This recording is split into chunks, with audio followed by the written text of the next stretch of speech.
Bonjour à toutes et à tous, ici Romain de Crypto Trader et je suis ravi de vous retrouver dans cette nouvelle vidéo d'analyse technique. On se retrouve pour faire le point sur le Bitcoin, l'Ether et la VAX cette semaine.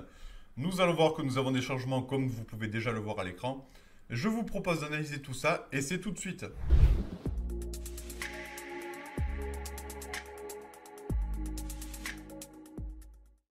Et pour commencer, comme d'habitude, le Bitcoin en vue hebdomadaire que vous avez à l'écran. Le Bitcoin continue de filer et démarre la semaine en grande pompe. On démarre la semaine sur de gros volumes, sur une mèche, du moins sur une bougie verte relativement conséquente, et ça c'est encourageant. Nous avons eu 3 semaines de calme, il était maintenant temps de se décider, les acheteurs ont réussi à reprendre la main pour l'instant évidemment, et les prix sont allés titiller durant quelques minutes, voire même quelques heures cette nuit, heure française, les 30 000 $, voire un peu au-dessus. Ce qui reste très positif puisque sur le moyen terme, comme vous pouvez le voir ici, nous restons bien ancrés dans le nuage et nous continuons de filer vers l'objectif de moyen terme qui est les 33 000 $. Également les 32 000 $, il faut les prendre en compte aussi parce que nous avons ce plat de SSB ici qui va jouer le rôle de résistance. Évidemment, ces deux objectifs restent relativement proches, ce qui permet de donner un objectif global. Sur le moyen terme, donc la tendance commence à être bien ancrée. Nous avons, d'un point de vue Lutis assez grossier, une forme de vague en 1, 2 et 3 qui commence à se former ici. Je reste quand même assez confiant sur le moyen terme et les 33 000 $ sont pour moi maintenant une évidence. Il faut vraiment aller les chercher pour les acheteurs pour prouver que nous sommes capables d'aller sur ce niveau. Mais je reste relativement confiant sur le point de vue des acheteurs. Je vois que nous restons quand même forts. Et même après 3 semaines sans gros volume et sans gros mouvement, nous avons réussi à reprendre la main pour aller plus haut et ça c'est quand même une certaine preuve que les acheteurs restent bien ancrés dans ce marché. En termes de support évidemment nous restons sur les 25 000 $, c'est ce plat ici qui avait bloqué les prix durant plusieurs semaines l'an dernier et ce début d'année 2023. Également nous avons la Tenkan qui commence à rejoindre également ce niveau. Elle aussi va rentrer dans le nuage, ça c'est positif puisque ça permettra de donner un support qui va suivre les prix tout au long des semaines et qui va continuer d'augmenter avec évidemment les anciennes bougies qui commençaient là aussi à monter. Ce qui permet à la Tenkan de se glisser dans ce nuage et ça sera beaucoup plus positif. Notez l'indicateur MACD qui lui aussi, de semaine en semaine, continue de filer à la hausse. Ça reste positif, rien à redire de ce niveau-là. Enfin, pour rester un peu plus optimiste, il faut noter que si les prix cassent les 33 000 $, il faudra envisager les 42 000 $, ou les 43 000 $, c'est ce plat de SSB que vous avez ici. C'est un gros plat de SSB évidemment qui attendra les prix. Par contre, ça veut dire que si on vient chercher ce niveau-là, sauf si nous sommes exponentiels sur les 3 prochaines semaines, ce sera hors du nuage hebdomadaire et ça reste là aussi quelque chose de beaucoup plus encourageant puisque les acheteurs auront renversé la vapeur sur le moyen terme. Et là, à mon avis, il faudra tabler sur plusieurs mois beaucoup plus encourageants qui arrivent. On n'y est pas encore, on reste dans ce nuage. Mais voilà, il faut quand même l'envisager. Allez, la vue journalière pour le Bitcoin que vous avez à l'écran. La vue journalière, elle est là aussi toujours encourageante. Nous avions eu, si je vous zoome un peu le graphique ici, nous avions eu un long range qui a duré 3 semaines comme on a pu le voir avec les bougies hebdomadaires. Sur les bougies journalières, ça se traduit par ce long plat sans gros volume, sans grosse tendance. J'avais identifié un range intraday entre les 26 500 et les 29 000 qui était vraiment le haut de mèche que nous avions. Les prix en sont sortis par le haut, ce qui permet de montrer que les acheteurs ont repris la main sur le marché. À mon avis, il y aura un retest de ce niveau, donc il faut s'attendre à un retour sur les hauts aux alentours des 28 500, 29 000 $. Ce serait parfait vraiment pour un scénario de type haussier, tout simplement parce qu'après une cassure par le haut du range, un retest, puis nous continuons de filer à la hausse.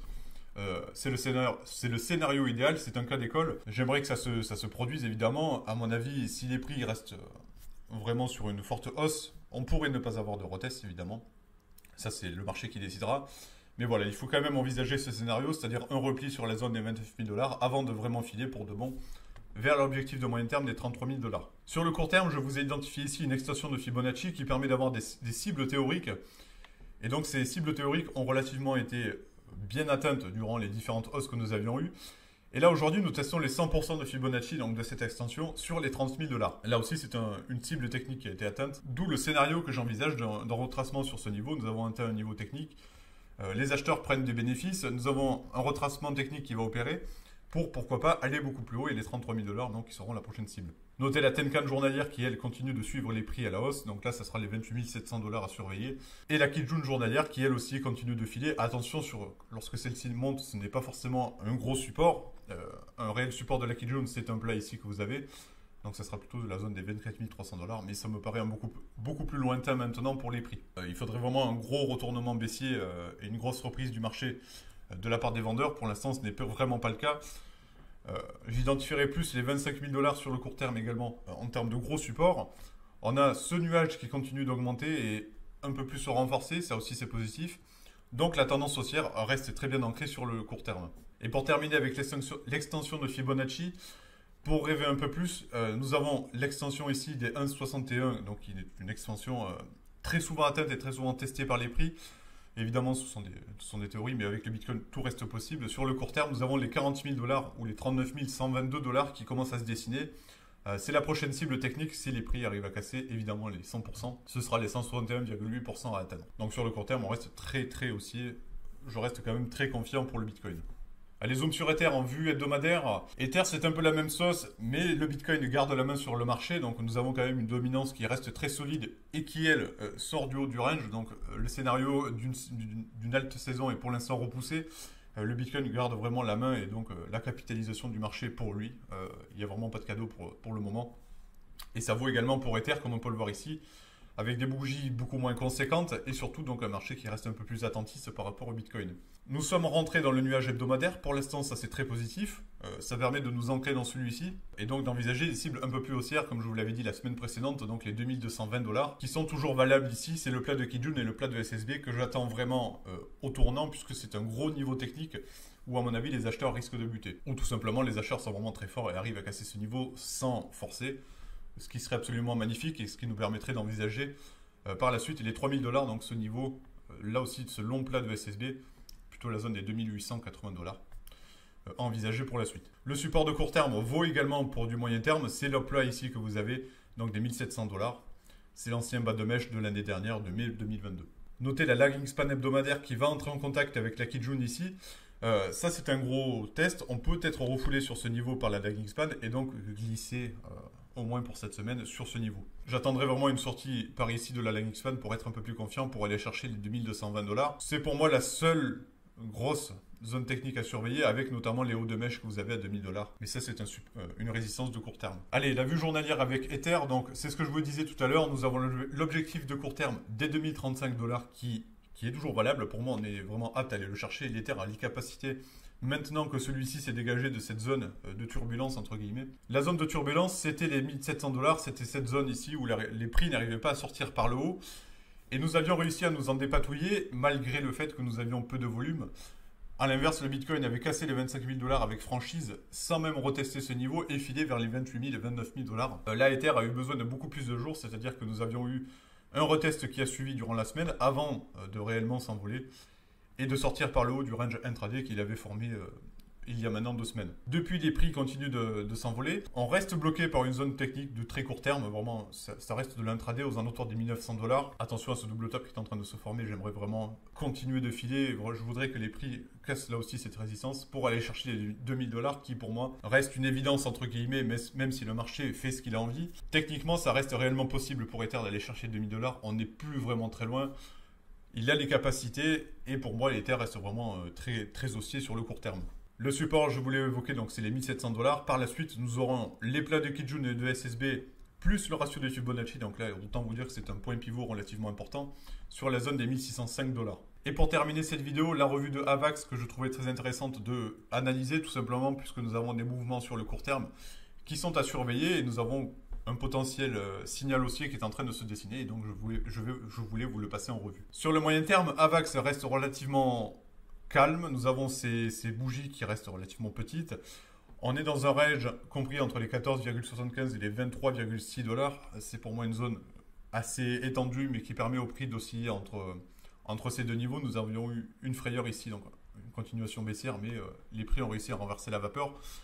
Pour l'instant, rien n'est décidé sur le moyen terme. Il faudrait au moins casser le Tenkan hebdomadaire pour aller chercher la résistance de moyen terme.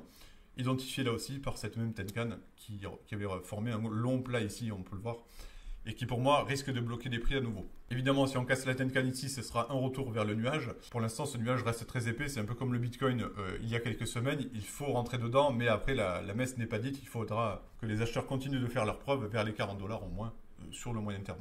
Et pour conclure la vidéo, donc la vue court terme de AVAX, la vue court terme est un peu plus encourageante puisque les prix, après avoir été sortis sous le nuage, ont réussi à rebondir sur le support que je vous montrais tout à l'heure des 14,75 dollars pour réintégrer ce nuage et tenter une cassure. Je veux vraiment que les prix, j'en demande beaucoup peut-être, mais il faudrait que les prix sortent par le haut de ce nuage, donc la zone des 18,5 $, pour aller chercher les 21,5 $, et là redonner une tendance haussière un peu plus solide, puisque nous serons à la fois au-dessus du nuage, mais aussi la lagging span sera sortie par le haut de ce nuage et confirmera le signal haussier envoyé par les prix. Les 21,5 $ et les 22 $, donc c'est une zone de range à mon avis qui sera formée par les prix. Il faudra par la suite envisager les différents plats de SSB que vous avez à 24 $. Cette zone aussi là de congestion que nous avions eu l'année dernière, en octobre. Et par la suite, si vraiment les acheteurs restent très forts, ce sera la zone des 30 $ qui était l'ancien plus haut de l'été 2022. Donc Avax pour moi a du potentiel. On a des acheteurs qui sont un peu plus présents. Évidemment, ça bénéficiera si le Bitcoin continue dans un range beaucoup plus important de moyen terme et qui profitera donc à une halte saison qui permettra d'avoir de la capitalisation injectée dans les différents projets qui pour l'instant sont un peu mis de côté parce que le roi des cryptos a décidé d'aller beaucoup plus haut et garde pour l'instant l'ensemble des investisseurs pour lui. Sur le plan fondamental, on a quand même des tensions géopolitiques qui sont à souligner, tout simplement puisque les investisseurs sur les marchés traditionnels ne semblent pas pricer cette nouvelle, c'est-à-dire les tensions qu'il y a sur Taïwan entre la Chine et les USA. Donc pour l'instant, ça reste, je trouve que c'est un peu sous-estimé. On a un certain déni de la part des investisseurs qui reste notable. Donc attention à la volatilité qui pourrait apparaître durant cette semaine. On a une rentrée, donc une semaine qui commence beaucoup plus tard, puisque hier était férié pour les Européens. Les États-Unis ont pu coter, mais c'était un peu moins important. On avait beaucoup moins de volume forcément.